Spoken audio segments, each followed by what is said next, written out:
A via sacra, caminhar com Jesus rumo ao Calvário.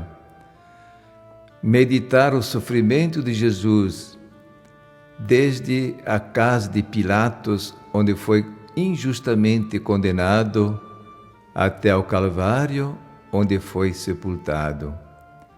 Ser fiel no caminhar com Ele, na dor, na alegria, na saúde, na doença, em todos os momentos da vida. Ser fiel a Ele a qualquer preço. Jesus foi enviado à terra pelo Pai Celeste não para morrer crucificado, mas para salvar o mundo pelo amor. Morrer crucificado, a morte na cruz, foi o preço que Ele pagou pela sua fidelidade ao plano do Pai Celeste, salvar o mundo pelo amor. E se nós quisermos ser fiéis ao Cristo, temos que ter sempre a coragem de pagar o preço pela nossa fidelidade a Ele. A via sacra se renova em cada um de nós, porque tudo o que fizeram com Jesus, nós fazemos com os outros fazem conosco. Jesus foi vítima da ingratidão, nós também somos ingratos com os outros e sofremos a ingratidão dos outros. Jesus não foi compreendido, nós também não sabemos compreender o irmão e não somos compreendidos por eles. Jesus foi injustiçado, nós também muitas vezes somos injustos e sofremos injustiça dos outros. Tudo o que fizeram com Jesus, nós fazemos com os outros.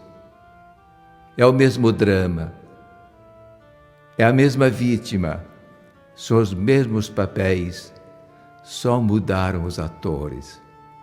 A mesma vítima é sempre Jesus que vive no coração de cada um de nós. É o mesmo drama da dor, do sofrimento. São os mesmos papéis da injustiça, da ingratidão, da maledicência, da agressão, da violência, da maldade. E nesse imenso drama da dor do mundo que continua a acontecer, agora nós somos os atores. E acompanhar Jesus na via sacra para ver qual o papel que nós desempenhamos nesse imenso drama da dor do mundo que continua a acontecer através dos tempos. Será o papel da fidelidade ou da traição, do amor ou do ódio, da mansidão ou da violência?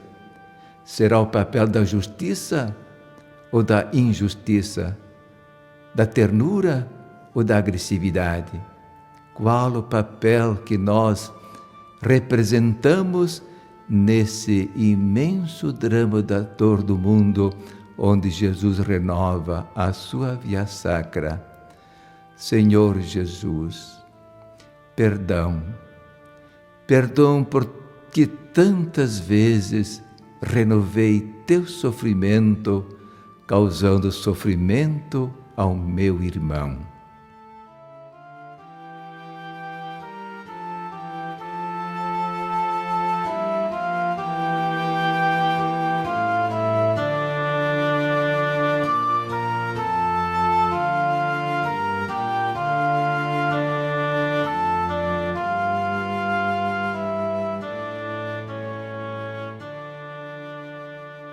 Primeira estação: Jesus é condenado à morte. Pilatos, premido pela agressão dos fariseus, forçado pelo medo, injustamente entregou Jesus à morte. E para pretextar inocência, lavou as mãos na água. As mãos de Pilatos ficaram materialmente limpas, mas espiritualmente continuaram tintas de sangue pela injustiça que acabaram de cometer. As mãos humanas, o que não fazem de maravilhoso, o que não fazem de maldade. A mesma mão humana pode jogar pedras e pode oferecer uma flor. A mesma mão humana atira beijos e crava espinhos. A mesma mão humana que acarinha também espanca uma criança. As mãos humanas fazem o bem e fazem o mal, constroem e destroem, perdoam e condenam, repelem e afastam, levam alguém a cair ou levantam o caído. O que fazemos nós com nossas mãos humanas? A beleza das mãos humanas não está na beleza da sua pele, nas unhas bem tratadas, mas a beleza das mãos humanas consiste na beleza do gesto de carinho que fazem. A riqueza das mãos humanas não consiste nas joias que ostentam em seus dedos, mas a riqueza das mãos humanas está na riqueza dos gestos de amor, nas obras de bondade que praticam. Mãos humanas para dar e não para tirar.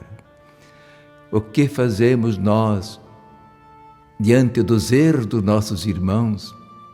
Quantas vezes nós renovamos a condenação de Jesus? Todas as vezes que injustamente condenamos alguém, renovamos a condenação de Jesus. Todas as vezes. Amar o pecador, odiar somente o pecado, condenar o erro, mas perdoar a quem erra, rejeitar o vício, mas fazer tudo para salvar quem tem a fraqueza do vício. Muitas vezes somos precipitados no acusar, injustos no julgar e cruéis no condenar. Senhor Jesus, perdão por todas as vezes que usei as mãos humanas para praticar o mal, em vez de usá-las para fazer o bem. Perdão, Senhor, por todas as vezes que renovei tua condenação, condenando o meu irmão.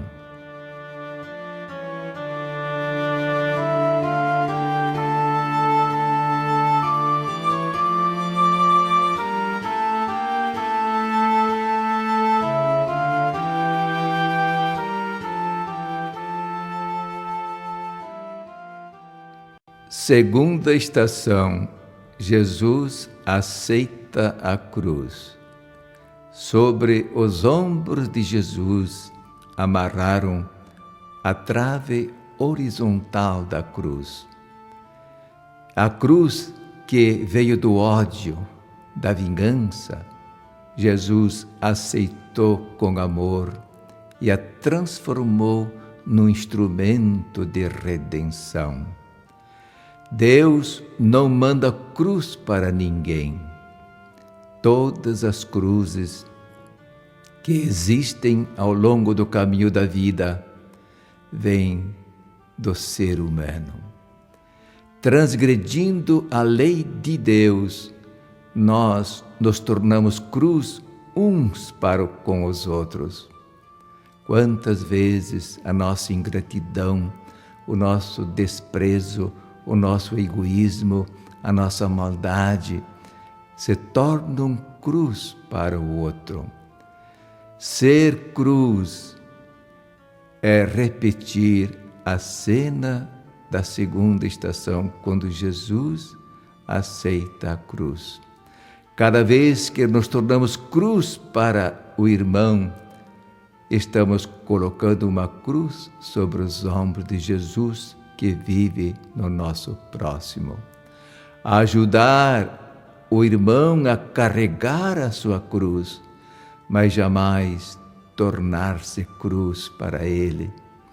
Aliviar o peso da cruz do nosso próximo, mas jamais, com a nossa incompreensão, aumentar o peso desta cruz. Senhor Jesus, perdão. Perdão porque tantas vezes me tornei cruz para o meu irmão, transgredindo a lei do teu amor.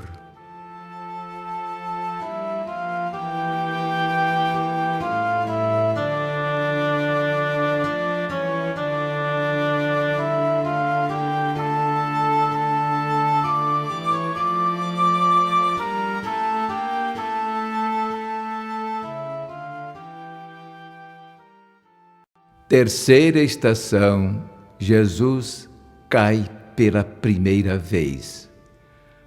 O caminho íngreme, o calçamento irregular, Jesus tropeça e cai pela primeira vez.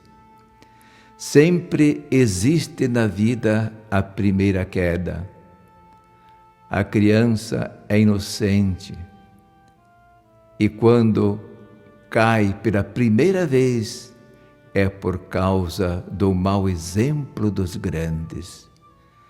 Quantas vezes nós adultos levamos a criança a cometer o primeiro erro, o primeiro de uma grande série de erros que se sucedem por causa das nossas palavras, por causa do nosso mau exemplo. E disse Jesus: ai de quem levar uma criança ao pecado. Melhor fora que não tivesse nascido, ou que se lhe amarrasse uma grande pedra ao pescoço e fosse lançado no fundo do mar. Jesus defende a inocência das crianças. Quantas vezes os pais, os avós, os tios, os irmãos mais velhos, os parentes próximos ensinam o erro para a criança. Quantas vezes a criança diante do televisor, vendo péssimos programas, aprende a maldade. Ai de quem ensinar uma criança a pecar. Senhor Jesus, perdão. Perdão porque tantas vezes dei mau exemplo a uma criança e fui causa da primeira queda de uma criança inocente.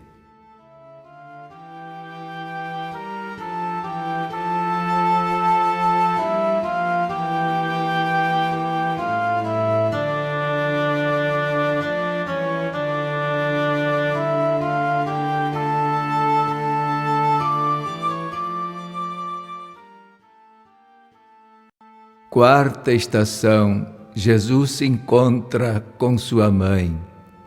Maria, mãe de Jesus, com o coração partido de dor, acompanhava o sofrimento do filho. Colocou-se ao longo da rua por onde passaria o triste cortejo. Jesus veio vindo, com a cruz às costas, uma grossa corda ao pescoço, vaiado, xingado, chicoteado, exposto a todo vexame. Maria precisava ver o filho, animá-lo, encorajá-lo. Mãe e filho se encontraram, olharam-se, não disseram uma palavra sequer, porque onde existe amor, não são necessárias palavras para comunicar-se. Basta um olhar, a expressão do rosto, e quem ama se comunica e entende. Maria sofrendo com o filho. Mas Jesus não foi culpado pelo sofrimento da sua mãe. No entanto, quantas mães sofrem por culpa de filhos ingratos, revoltados, rebeldes, que não seguem os sábios conselhos da mãe, que só quer o bem do filho. Maria apareceu na hora mais necessária junto ao filho. Ela nunca esteve junto ao filho nas horas de grande glória, mas sempre esteve nas horas de grande dor. Não esteve na entrada triunfal de Jerusalém, mas esteve no doloroso caminho do Calvário. Maria não esteve com Jesus no Tabor glorioso, mas esteve com Ele no Calvário doloroso. Estar junto às pessoas alegres e felizes é bom e é fácil. Maior amor é dar o presente da nossa presença de amor junto às pessoas sofridas, amarguradas, abandonadas, doentes, esquecidas. Nunca esquecer de estar ao lado daqueles que sofrem, porque é a hora em que eles mais precisam de carinho, de apoio, de incentivo. Maria apresentou-se em público como mãe daquele homem que todo mundo vaiava, julgado um criminoso. E quantas vezes nós temos vergonha, temos medo de nos apresentar como cristãos em público e muitas vezes nos calamos quando deveríamos falar a verdade. Senhor Jesus, perdão por todas as vezes que fui covarde e não fui fiel falando a verdade, com medo de ser mal compreendido. Perdão, Senhor, por todas as vezes que fui omisso e não estive ao lado do meu irmão que precisava da minha presença de amor.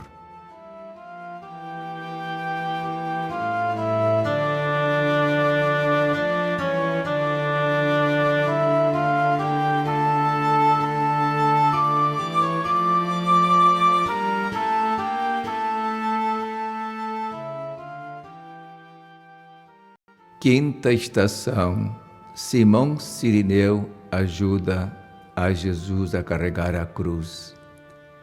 Diz o texto bíblico: obrigaram um certo Simão de Cirene a carregar a cruz de Jesus. Não foi um gesto de amor espontâneo de Simão Cirineu. Foi forçado, obrigado pelos soldados. Jesus, que a tantos havia ajudado com amor, agora sofria a humilhação de ser ajudado sem amor. Jesus, que a todos havia socorrido com carinho, ternura, agora é ajudado por um homem forçado pelos soldados. Quantas vezes nós deixamos de ser Simão Cirineu? Poderíamos ajudar o irmão e não ajudamos. Não basta ajudar, é necessário ajudar com amor. Não basta dar, é necessário dar com amor.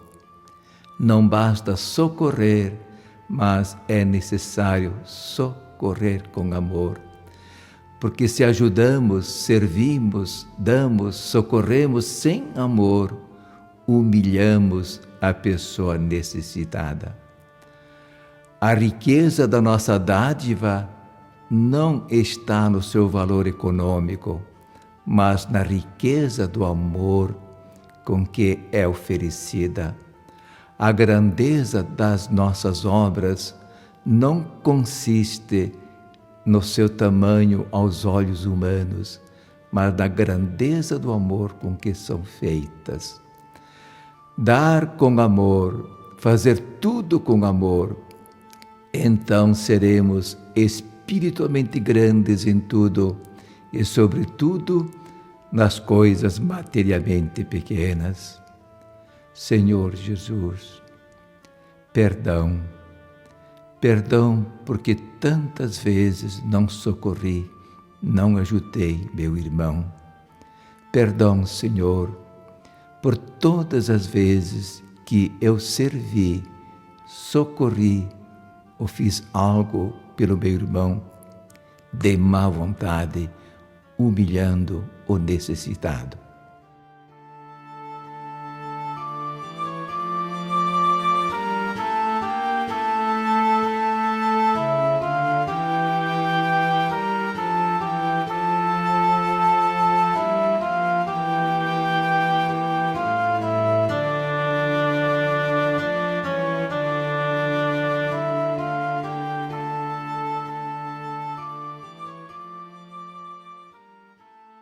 Sexta estação. Verônica enxuga o rosto de Jesus. Verônica, com a sensibilidade própria da mulher, viu aquele rosto ensanguentado, desfigurado, e compadecida, passou por entre os soldados que a xingavam, chegou junto de Jesus e carinhosamente limpou aquele rosto sagrado e, como recompensa do seu gesto de amor, de carinho, levou a face de Jesus impressa em seu véu.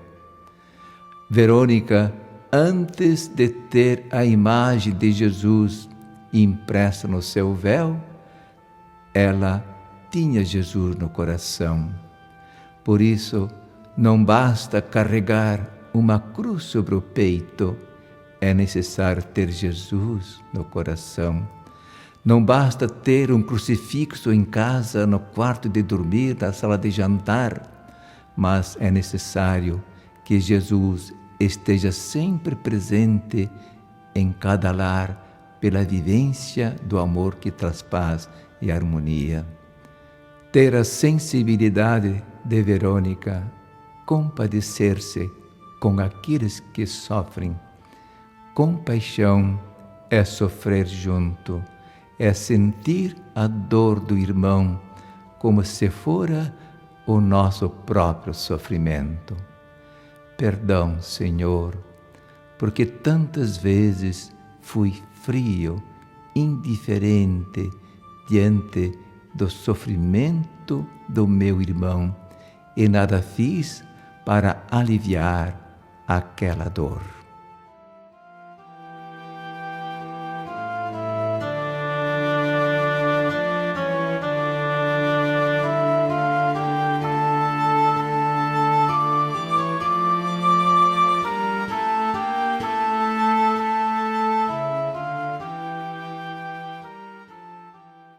Sétima estação. Jesus cai pela segunda vez. Mais um tropeço, mais uma queda. Quantas vezes nós recaímos no mesmo erro, repetimos o mesmo erro. O pior não é cair, o pior é permanecer no chão. O pior não é errar, o pior é persistir no erro. O pior não é pecar, o pior é permanecer no pecado. É necessário humildade para reconhecer o erro, sinceridade no arrependimento, confiança na misericórdia de Deus e perseverança no esforço para corrigir o que está errado.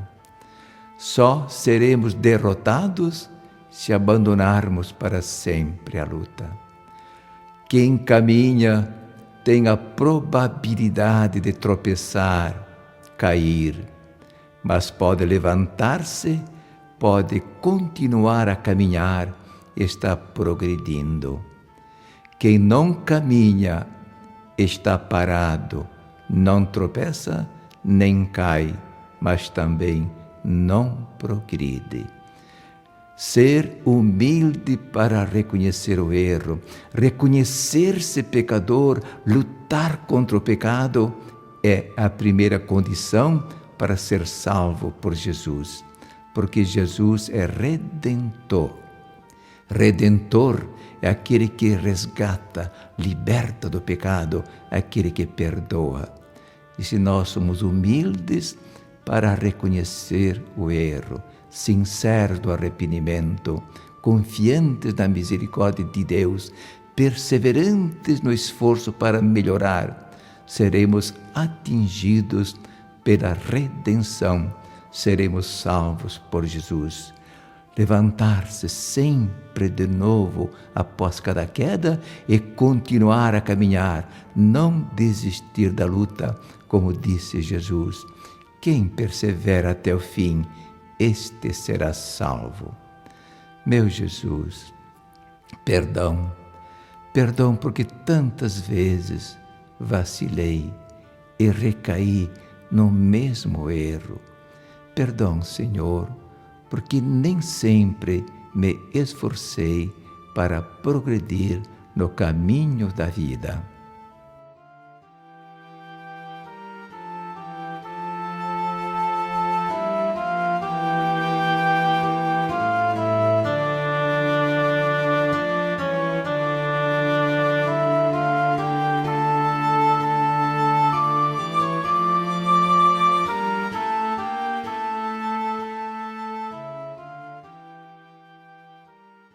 Oitava estação. Senhoras choram por Jesus. Senhoras que eram contratadas para chorar nos enterros, nos velórios e nas condenações à morte. Eram lágrimas profissionais. Pode ser que entre elas houvesse alguma piedosa, mas eram profissionais do choro. Chorar não é privilégio das mulheres, não é fraqueza dos homens. Chorar é um direito de todos. A frase mais curta de toda a Bíblia é esta: e Jesus chorou. Mas a lágrima deve ser espontânea, sincera, e não lágrimas convencionais de cunho meramente social. Chorar faz bem, desde que as lágrimas sejam sinceras e espontâneas, porque é um alívio do sofrimento. Quantas vezes nós choramos e alguém quer impedir as nossas lágrimas? Se alguém chora, deixe chorar, chorar faz bem. Perdão, Senhor, porque tantas vezes as minhas lágrimas não foram sinceras nem espontâneas. E perdão, Senhor, porque tantas vezes fui rude, pretendendo tolher o direito que meu irmão tem de chorar.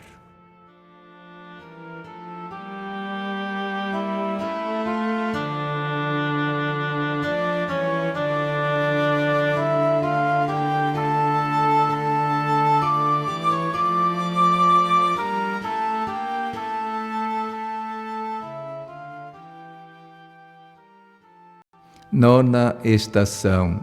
Jesus cai pela terceira vez. Poucos metros faltavam para chegar ao topo do Calvário, onde Jesus consumaria seu sacrifício. Tropeça mais uma vez, cai, batendo com o rosto sobre as pedras. Fica imóvel. A multidão emudece. Fica triste porque havia terminado o espetáculo. Mas Jesus lentamente se soergue, a multidão delira Aplaude, porque o espetáculo da dor continua. E Jesus dá os últimos passos para chegar ao Calvário. A tentação do desespero. Desespero é duvidar da graça de Deus, é duvidar do perdão, é duvidar da salvação. A esperança é uma virtude que nos dá a certeza da salvação e a certeza de ter todas as graças necessárias para conquistar a salvação. E esta virtude da esperança se fundamenta em duas verdades de fé. Primeiro, Deus quer a salvação de todos. Segundo, a todos Deus dá graça para a salvação. Nunca duvidar de salvar alguém, nunca desistir.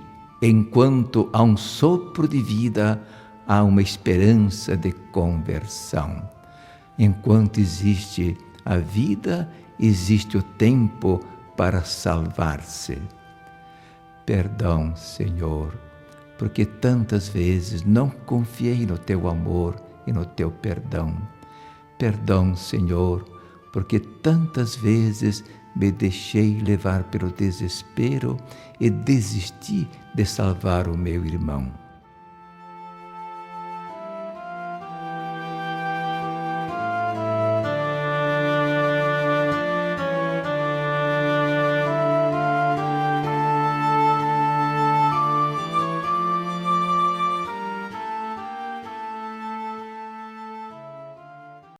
Décima estação, Jesus é despojado das suas vestes. Ao chegar ao Calvário, brutalmente os soldados tiraram suas vestes que estavam agarradas às chagas. O sangue voltou a escorrer, caindo sobre a frieza das pedras.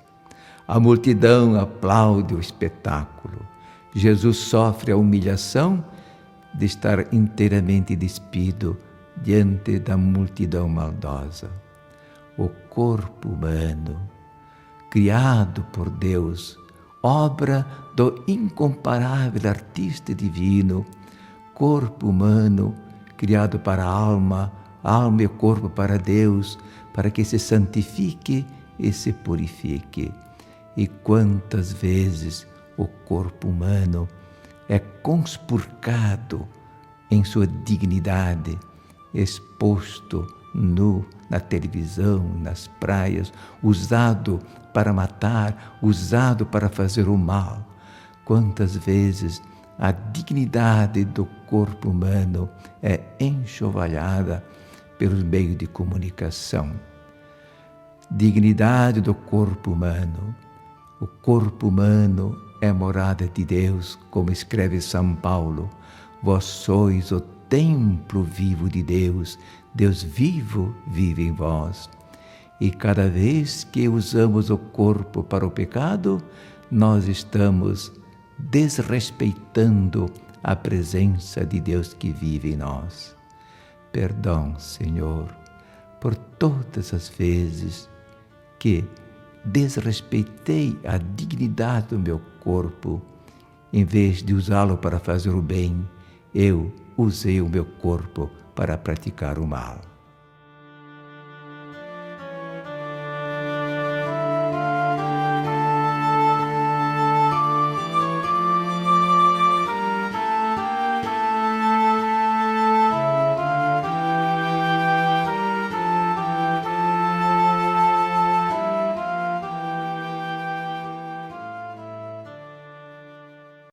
Décima primeira estação, Jesus é crucificado.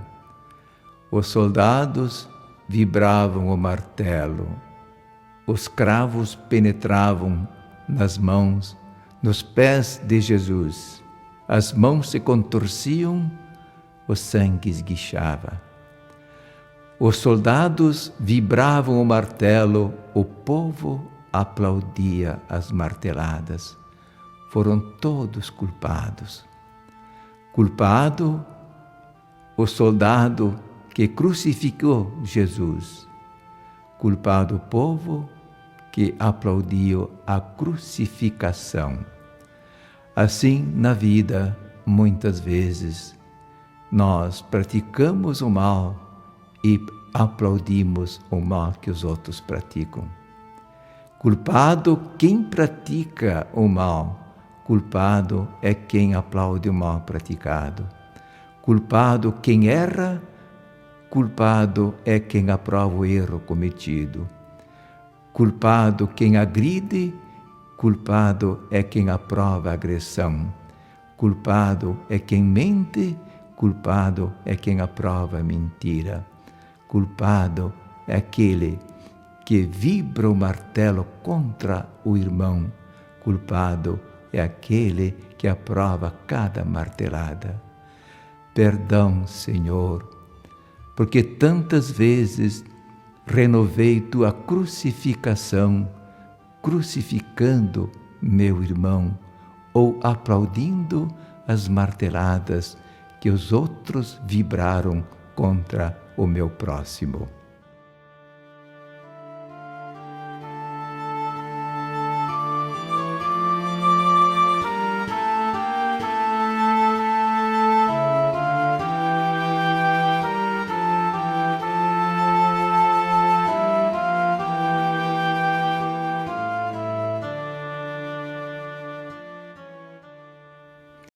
Décima segunda estação. Jesus morre na cruz. 3 horas de prolongada agonia. Insultado, xingado, vaiado, exposto a toda a humilhação, o ódio desenfreado, a violência sem fim. E Jesus deu seu grito de misericórdia: Pai, perdoai-lhes, porque não sabem o que fazem. É o grito de perdão e de misericórdia. Ele poderia ter dito: Pai Santo, vinga a minha morte, castiga os meus inimigos. Mas ele veio para salvar pelo amor que tudo perdoa, sem guardar mágoa de nada, e por isso o grito da misericórdia: Pai, perdoai-lhes, porque não sabem o que fazem. Perdoar tudo e a todos, sem guardar mágoa de nada, como fez Jesus. Quem perdoa, antes de beneficiar o perdoado, se beneficia a si mesmo, porque se liberta da mágoa, do ódio e do ressentimento. Quem perdoa se enriquece, quem não perdoa se empobrece. Quem não perdoa, antes de prejudicar o não perdoado, se prejudica a si mesmo. Porque quem perdoa é porque ama. Quem ama tem o coração aberto para Deus. E quem tem o coração aberto para Deus pode beneficiar-se com o perdão que Deus oferece. Quem não perdoa é porque não ama. Quem não ama tem o coração fechado para Deus. E tendo o coração fechado para Deus, o ser humano não pode beneficiar-se com o perdão que Deus oferece. Perdoando seus inimigos, Jesus deu a grande lição do amor, amor sem exclusão. Não podemos excluir ninguém do nosso amor. Se excluirmos alguém do nosso amor ou do nosso perdão e dissermos: meu Deus, eu vos amo, estaremos mentindo, como escreve São João. Se tu disseres que amas a Deus, mas odeias teu irmão, és mentiroso, porque se tu não amas o próximo a quem vês, não poderás amar a Deus a quem não vês. Perdoar sempre é a lei do amor. O amor se vinga sempre, mas a vingança do amor é o perdão. E Jesus na cruz teve mais um grito: tenho sede, tenho sede. Sede de respeito, sede de amor, não somente sede de água. E Jesus continua a ter sede nos corações humanos.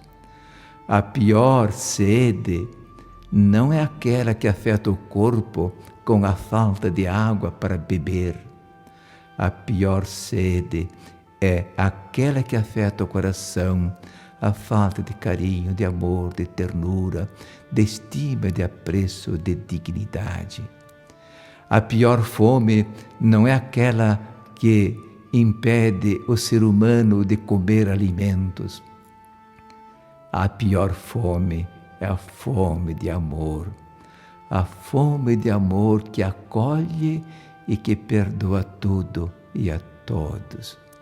Jesus continua a ter sede nos corações humanos. Quantas crianças inocentes com sede de amor, de carinho, de ternura, abandonados, sem pai, sem mãe, sem carinho, sem ternura. Muitas vezes espancadas, maltratadas. Quantas crianças com sede de amor. E Jesus continua a passar sede nos corações de crianças abandonadas, nos corações de seres humanos odiados, agredidos e desrespeitados. Que fazemos nós para saciar a sede de carinho de uma criança? Que fazemos nós para matar a fome de amor de um coração faminto? Jesus, na cruz, olhou para sua mãe. A mãe sofria no coração tudo o que o filho sofria no corpo. E disse, olhando para São João, eis aí teu filho. E disse a João, olhando para Maria, eis aí a tua mãe. Jesus, em João, nos deu Maria como sua mãe. Maria sofreu com Jesus. De pé junto à cruz estava Maria, sofrida, mas não desesperada. Violentas ondas de dor se atiraram contra aquele coração de mãe e ela resistiu. A pior violência não é aquela que afeta o corpo. A pior violência é aquela que atinge a alma e o coração. E assim, a maior força não está na fúria das ondas do mar que se atiram contra a rocha. A maior força está na resistência da rocha, que resiste à fúria das ondas do mar. E assim, a pior violência não é a violência da onda de ódio, mas é a violência daqueles que se deixam atingir pelo ódio. A maior força está no coração humano que resiste à fúria das ondas do ódio e persevera no amor, como fez Maria. Maria foi espiritualmente crucificada com Jesus. E ali na cruz, entre dois ladrões, um à direita, um à sua esquerda, um blasfemava, o outro pedia perdão. Desde então, a humanidade está dividida em duas partes. Uma delas blasfema, a outra pede perdão. E Dimas, olhando para Jesus, Senhor, lembra-te de mim quando chegares no teu reino. E Jesus, vendo o arrependimento daquele homem que passou a vida roubando e matando, disse: ainda hoje estarás comigo no paraíso. Para o amor de Deus, para a sua misericórdia, não há limites. Quando nos arrependemos, tudo é perdoado.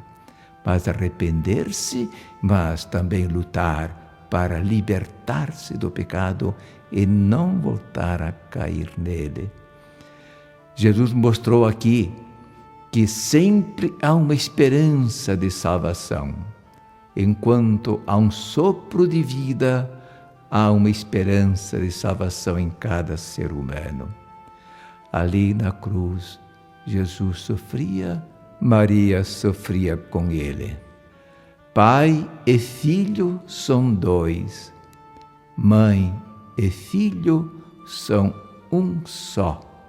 E Maria sofreu com Jesus porque mãe e filho são um só. Aceitou sofrer com Jesus, por isso nós a chamamos de corredentora. Maria colaborou com Jesus na conquista das graças de salvação. Por isso é corredentora. E nós, à semelhança de Maria, podemos colaborar com Jesus na aplicação, na distribuição das graças redentoras conquistadas por Jesus com a colaboração de Maria, unindo nossa cruz à cruz de Jesus, unindo a nossa dor à dor de Jesus, aceitar caminhar com Ele, aceitar sofrer com Ele, aceitar ser crucificado com Ele, aceitar morrer com Ele, e com Ele nós ressuscitaremos um dia. Senhor Jesus, Tu sofrestes muito mais do que eu. Quero unir minha dor à Tua dor, a minha cruz à Tua cruz, e Te ofereço o meu sofrimento em união com o Teu, para a minha santificação, para a expiação do meu pecado, pela salvação do mundo e pela conversão de todos aqueles que estão longe de Ti.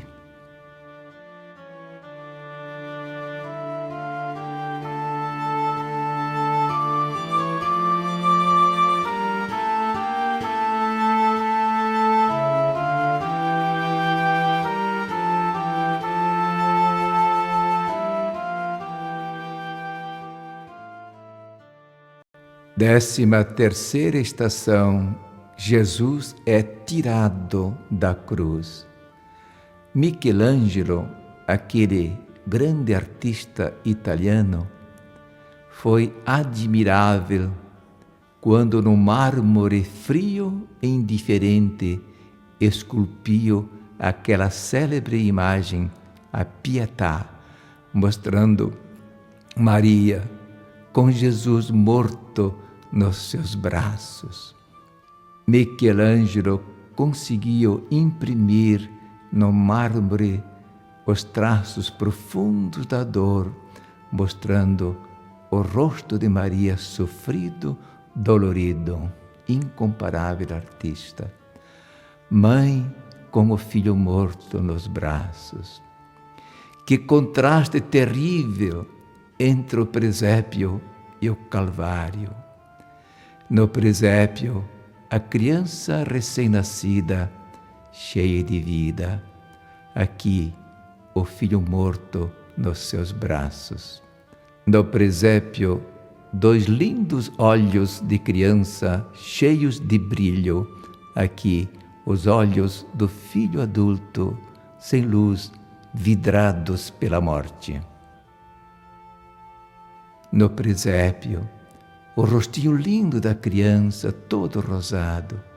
Aqui, o rosto do filho, todo desfigurado pelas bofetadas, pelas pancadas. No presépio, dois lábios se entreabriram um sorriso para ela. aqui os lábios do Filho emudecidos pela morte, enrijecidos sem vida. No presépio, o corpo lindo da criança, aqui o corpo do Filho todo retalhado pelos chicotes. No presépio, o coraçãozinho da criança batendo a 120 por minuto, e aqui o coração do filho adulto atravessado pela lança. No presépio, a cabecinha linda da criança, aqui a cabeça do filho coroada de espinhos. No presépio, as mãozinhas lindas da criança, aqui as mãos do filho atravessadas pelos cravos. No presépio, os pezinhos das crianças bem formados, aqui os pés desfigurados e perfurados pelos pregos. No presépio, a vida, aqui a morte. No presépio, a alegria do nascimento, aqui a profunda dor da morte. No presépio, o início de uma grande caminhada cheia de esperanças, aqui o desencanto, o fim de todos os sonhos. No presépio, a alegria profunda, aqui a dor imensa do coração materno. Maria sofreu em seu coração todas as dores de todas as mães de todos os tempos que choram desesperadas a morte de um filho querido. Quantas mães tristes, chorosas, filhos vítimas do ódio, vítimas da violência, vítimas de guerras, vítimas de revoluções, vítimas de fome, vítimas da maldade humana. Quantas mães com o coração dilacerado, à semelhança de Maria, estão vivendo no nosso tempo. E Maria sofreu tudo isso em seu coração. Ó Maria, Mãe querida, estenda teu manto sobre todas as mães que choram a morte de um filho querido. Olha por elas, para que, no amor, elas saibam sofrer, e para que na dor elas perseverem no amor, e a tua semelhança colaborem com Jesus na obra da redenção, aceitando o sofrimento no mistério da cruz.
Décima quarta estação, o sepultamento de Jesus. A morte é dolorosa, é chocante, é triste. Sepultar um ente querido é sepultar-se com ele. Nicodemos e Arimateia pediram a Pilatos a autorização para tirar o corpo de Jesus da cruz e sepultá-lo. e foi sepultado num túmulo cavado na rocha que pertencia a José de Arimateia. Ao nascer, Jesus não teve um berço. Ao morrer, não tinha sepultura. Como berço, a manjedoura, e como sepultura, o túmulo dos outros. Nasceu sem nada, morreu sem nada possuir. Colocaram Jesus dentro da gruta e rolaram uma grande pedra fechando a entrada. Aquela pedra que fechou o túmulo de Jesus caiu pesadamente sobre o coração de Maria. Eram 7 pessoas, 3 homens, 4 mulheres, João Evangelista, Nicodemos, José de Arimateia, Maria sua mãe, Maria Madalena, Maria Cleofas, Maria Salomé. Quando Jesus fazia grandes milagres, as multidões o seguiam, o aplaudiam, deliravam. E agora, quando era sepultado, apenas 7, mostrando aqui que a maioria daqueles que seguiam Jesus, o aplaudiam, o aclamavam como rei, era por interesse para receber um favor, um benefício. E quando Jesus foi preso, condenado à morte e morto, não podia mais distribuir favores, as multidões o abandonaram.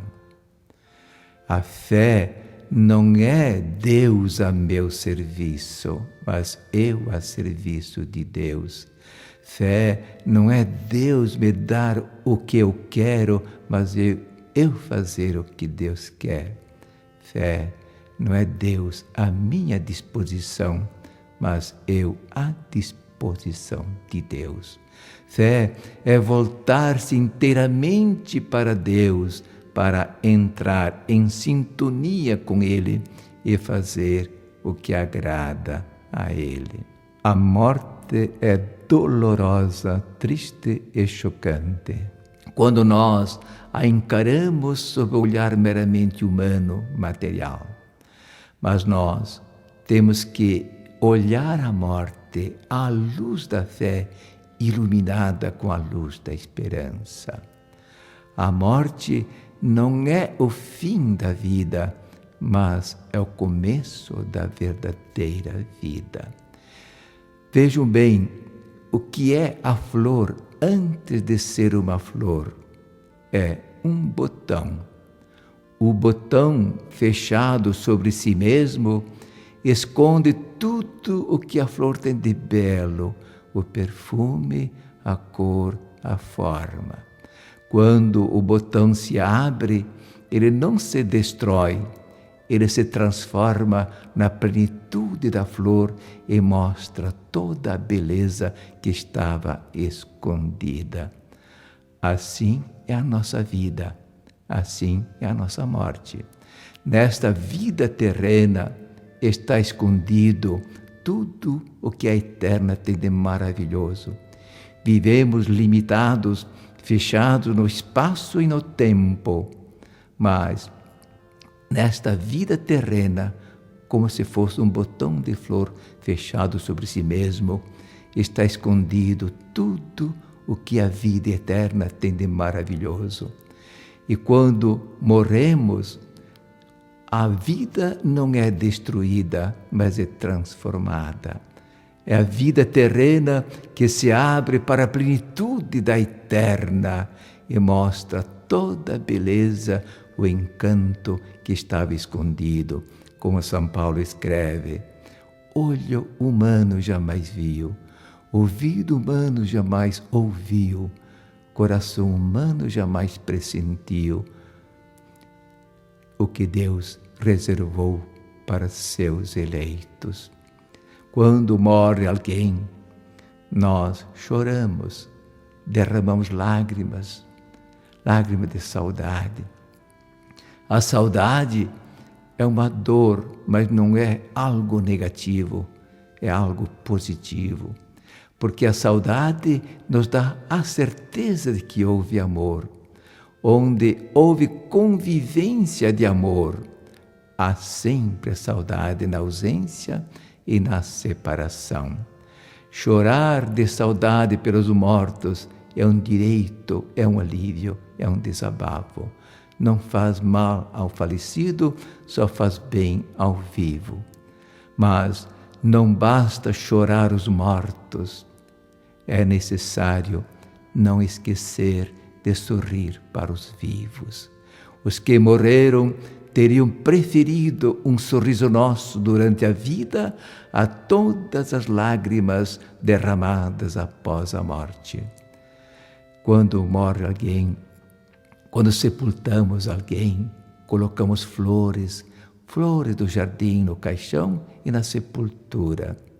Seria muito melhor oferecer flores aos vivos enquanto podem admirar sua beleza e aspirar seu perfume. Não basta oferecer flores do jardim aos mortos, mas é importante não esquecer de oferecer as flores dos nossos bons gestos de amor aos vivos. E quantas vezes nós esquecemos de oferecer estas flores de amor aos que vivem ao nosso lado. Morrer é começar verdadeiramente a viver. Disse Jesus: quem crê em mim tem em si a vida eterna. Ele não fala terá vida eterna, mas tem em si a vida eterna, mostrando aqui claramente que a vida terrena é o tempo de que dispomos para conquistar a vida eterna. A vida eterna já começa aqui, durante a vida terrena, e ao chegar à morte, será vivida em plenitude. Somente a luz da fé nos faz ver o verdadeiro sentido da vida presente. A vida presente que nada mais é senão uma gotinha de tempo que nos permite mergulhar no mar da eternidade. Vida terrena como se fosse o pobre e desafinado prelúdio de uma sinfonia de amor que será executada em plenitude somente na eternidade. Vida terrena que é ponto de partida para a conquista da eterna. Vida terrena, como se fosse o pálido brilho de uma aurora que anuncia o resplendor do eterno dia. Quem crê em mim tem em si a vida eterna. E como conquistar esta vida eterna? Caminhar com Jesus, caminhar com Ele em todos os momentos de sua vida, envolver-se no amor de Deus e no amor ao próximo e transformar este amor em boas obras. E quem percorre o caminho da vida terrena, fazendo o bem e amando a todos, servindo a Deus com alegria e com amor, quando chega a morte, mergulha na eterna vida. Nascemos do ventre da mãe para viver à luz do sol e nasceremos do ventre da morte para viver na eterna luz de Deus. Quem percorre o caminho da vida, fazendo o bem, amando a Deus, servindo o próximo, seguindo os passos de Jesus. Morrer é começar verdadeiramente a viver.